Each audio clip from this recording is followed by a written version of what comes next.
Après plusieurs années décevantes, essentiellement dues à la chute des cours des matières premières, la croissance économique va, selon la Banque mondiale, rebondir en Afrique subsaharienne à 3,1% en 2018 pour grimper à 3,6% en 2019 et 2020. Plusieurs pays se distinguent cependant par leur dynamisme et affichent des taux de croissance supérieurs à 6% par an. Il s'agit par exemple de la Côte d'Ivoire et du Sénégal en Afrique de l'Ouest, du Rwanda, de l'Éthiopie et de la Tanzanie en Afrique de l'Est. À en croire la Banque mondiale, ces pays tirent leur épingle du jeu grâce à la diversification économique et les investissements dans les infrastructures. Pendant ce temps, l'Afrique centrale stagne, trop dépendante de ses matières premières. En outre, plusieurs pays ont doublé leurs dettes en 5 ans et 18 parmi eux sont désormais exposés à un risque élevé de surendettement contre 8 en 2013. La Banque mondiale, qui plaide pour une limitation du recours à l'endettement, suggère l'amélioration de l'efficacité des dépenses publiques, l'extension de l'assiette fiscale et la création de nouveaux impôts sur l'immobilier plus justes que ceux sur la consommation. Enfin, elle appelle les pays subsahariens à redoubler d'efforts pour résoudre le problème de l'accès à l'électricité en améliorant la gestion des compagnies publiques et en utilisant davantage les nouvelles technologies.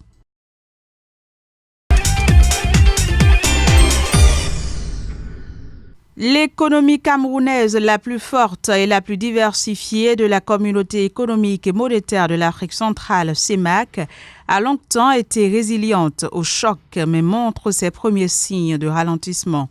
C'est en ces termes que la Banque africaine de développement interpelle le Cameroun sur les signes d'un repli de son économie. Dans ses perspectives économiques en Afrique pour l'année 2018, la BAD indique que ce pays, qui a toujours résisté à la conjoncture internationale malgré les conditions peu favorables, a vu sa croissance chuter à 4,7% en 2016, après avoir affiché une moyenne de 5,8% de 2013 à 2015. En raison d'un certain nombre de facteurs tels que le report des nouveaux investissements dans le secteur pétrolier, cette contre-performance s'est confirmée en 2017 selon la BAD, qui situe la croissance du pays à 3,4%. Également en cause, la récession économique au Nigeria, la crise qui s'accentue dans la zone CEMAC et les perturbations dans la zone anglophone du pays. Malgré ce tableau sombre, la BAD reste pourtant optimiste dans ses prévisions pour la période 2018-2019, avec des taux respectifs de 4,1% et 4,8% motivés par une augmentation des exportations vers l'Union européenne suite à l'accord de partenariat économique et par l'offre accrue d'énergie résultant de la mise en production de nouveaux barrages hydroélectriques. Autre facteur favorable susceptible de dynamiser la croissance du pays, le développement de la sylviculture et de chaînes de valeur agro-industrielles, tout comme la réduction des importations au profit de la production locale. Enfin, la Banque africaine de développement estime que le programme économique et financier conclu avec le FMI dans le cadre de la facilité élargie de crédit pourrait aider le Cameroun à stabiliser son cadre macroéconomique à moyen terme, en même temps qu'il devrait aider à réduire l'investissement public d'environ 8% du produit intérieur brut en 2016 à 6,7% en 2017, puis à 6,6% en 2019.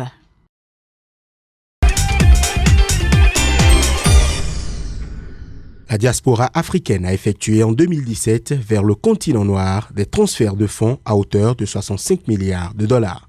Ce montant représente plus du double de l'aide publique au développement pour l'Afrique qui s'est établie à 29 milliards en 2017.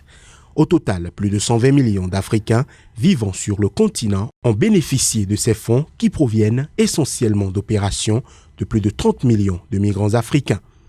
Si les 65 milliards de dollars représentent une entrée de fonds assez importante pour l'Afrique, ce montant ne représenterait qu'une partie du flux réel d'argent provenant de la diaspora africaine.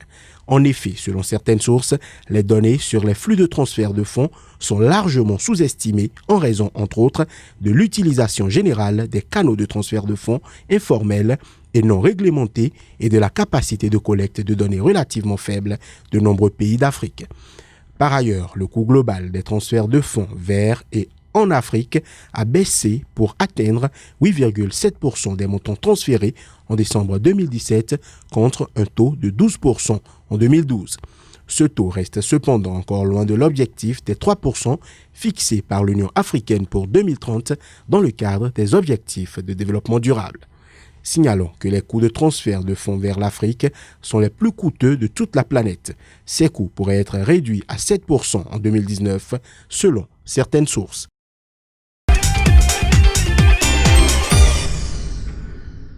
Le Zimbabwe opte pour la vente partielle des parts d'une série d'entreprises publiques connues localement sous le nom de compagnies parapubliques. Cette mesure, qui marque une nouvelle étape du programme de relance économique du nouveau gouvernement zimbabwéen, concerne 35 entreprises publiques, dont des établissements de télécommunications et des sociétés minières. Les cessions annoncées devraient se faire en impliquant des partenaires stratégiques et en introduisant des parts de capital sur la bourse locale. Par ailleurs, le gouvernement zimbabwéen compte transformer le statut de certains établissements publics. Ainsi, certains régulateurs deviendront des départements gouvernementaux alors que d'autres fusionneront pour économiser des coûts et minimiser les lourdeurs bureaucratiques. L'objectif de ces réformes est d'améliorer la performance et la prestation de services des entreprises retenues tout en apportant plus d'ordre, de discipline et de rationalité au secteur parapublic zimbabwéen dans son ensemble.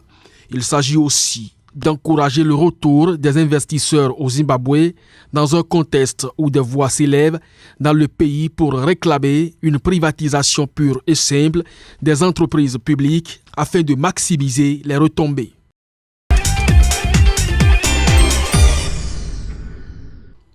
Organisée par la nouvelle Société cotonnière du Togo, la 11e édition bilan du programme régional de production intégrée du coton en Afrique se tiendra du 18 au 20 avril 2018 à Lomé. Elle réunira environ 150 participants venus du Bénin, du Burkina Faso, de la Côte d'Ivoire, du Mali, du Sénégal et du Togo. Pendant 3 jours d'assises, ces participants se pencheront sur le bilan de la campagne 2017-2018 dans leurs pays respectifs et présenteront les perspectives sur la gestion intégrée de la production de coton en mettant un accent particulier sur la gestion des ravageurs, la fertilité des sols et la problématique des nouvelles variétés adaptées aux variations climatiques.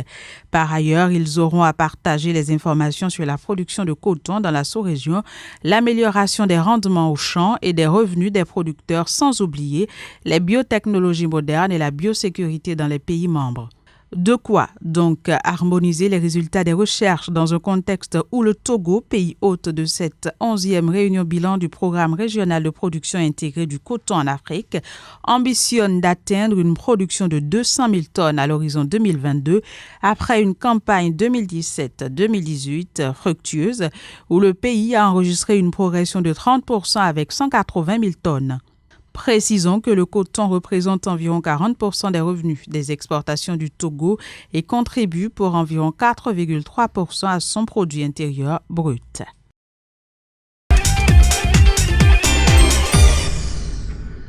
Les investissements dans les énergies renouvelables se sont élevés à 61,1 milliards de dollars américains au premier trimestre 2018, ce qui représente une baisse de 10% au niveau mondial par rapport aux chiffres enregistrés en 2017. Selon le rapport Clean Energy Investment réalisé par Bloomberg New Energy Finance, la Chine caracole toujours en tête des investissements dans le secteur avec 26 milliards de dollars injectés au premier trimestre, soit une baisse de 27% par rapport au premier trimestre 2017. Elle est suivie par les États-Unis qui, avec un investissement de 10,7 milliards de dollars, réalise une hausse de 27% par rapport aux performances de l'année écoulée, tout comme l'Inde qui, avec 3,6 milliards de dollars alloués, s'assure une croissance de 9% de ce type d'investissement. L'Europe enregistre quant à elle une baisse de 17% avec 6 milliards de dollars investis, tandis que l'investissement japonais chute de 54% à 1,4 milliard. Ces chiffres du premier trimestre 2018 sont les plus bas enregistrés depuis le troisième trimestre 2016. Ils ne permettent pas cependant de prédire une chute des investissements annuels étant donné que le financement de plusieurs grandes centrales éoliennes offshore est attendu dans les prochains mois au Royaume-Uni, en Belgique, en Allemagne et au Danemark.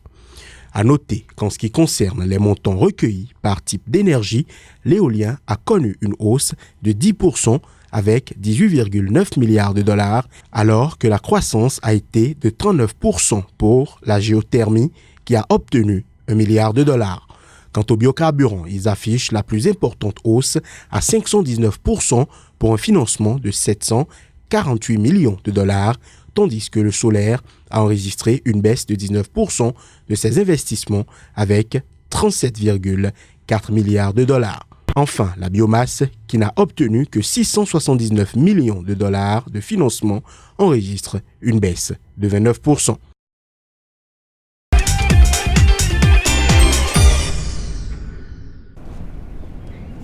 Au cœur du Lot-et-Garonne, dans ce verger de pommiers à peine en fleurs, une drôle de boîte violette attend ses pensionnaires. Ces abeilles solitaires, appelées osmies, ne vivent pas en ruche, ne fabriquent pas de miel, mais elles sont pourtant des championnes des vergers. Elles sont très efficaces en termes de pollinisation, puisque le taux de fécondation des fleurs sur une visite est de l'ordre de 90 à 95%. Quand une abeille mellifère, ça varie entre 20 et 50%. Autre spécificité, elle ne butine jamais une fleur 2 fois, car chaque abeille laisse une trace d'hormone dans le pistil pour indiquer son passage. Depuis maintenant 4 ans, la société Osmia propose aux agriculteurs de louer ces abeilles pour 350 € par hectare. Elles sont installées au printemps dans les vergers et fin juillet, l'entreprise collecte les précieux cocons pondus dans les abris. Ici, c'est la chambre froide où on conserve les cocons.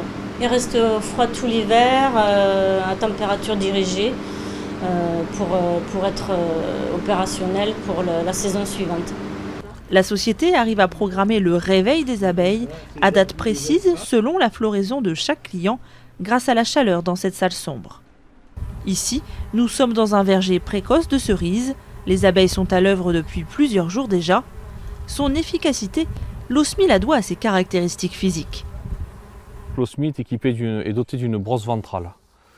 Donc elle a sous le ventre un abdomen poilu et le pollen se colle automatiquement par électricité statique. Elle est beaucoup plus rapide que la mellifère puisqu'elle a une capacité jusqu'à 17 fleurs minutes en pollinisation. Très casanière, cette abeille a un rayon d'action limité à 150 mètres. Elle reste donc dans le verger où elle est installée. Résultat, plus de fruits et des calibres plus gros. Chez ce producteur, l'année dernière, il a réussi à doubler sa production de cerises grâce au seul pouvoir des abeilles.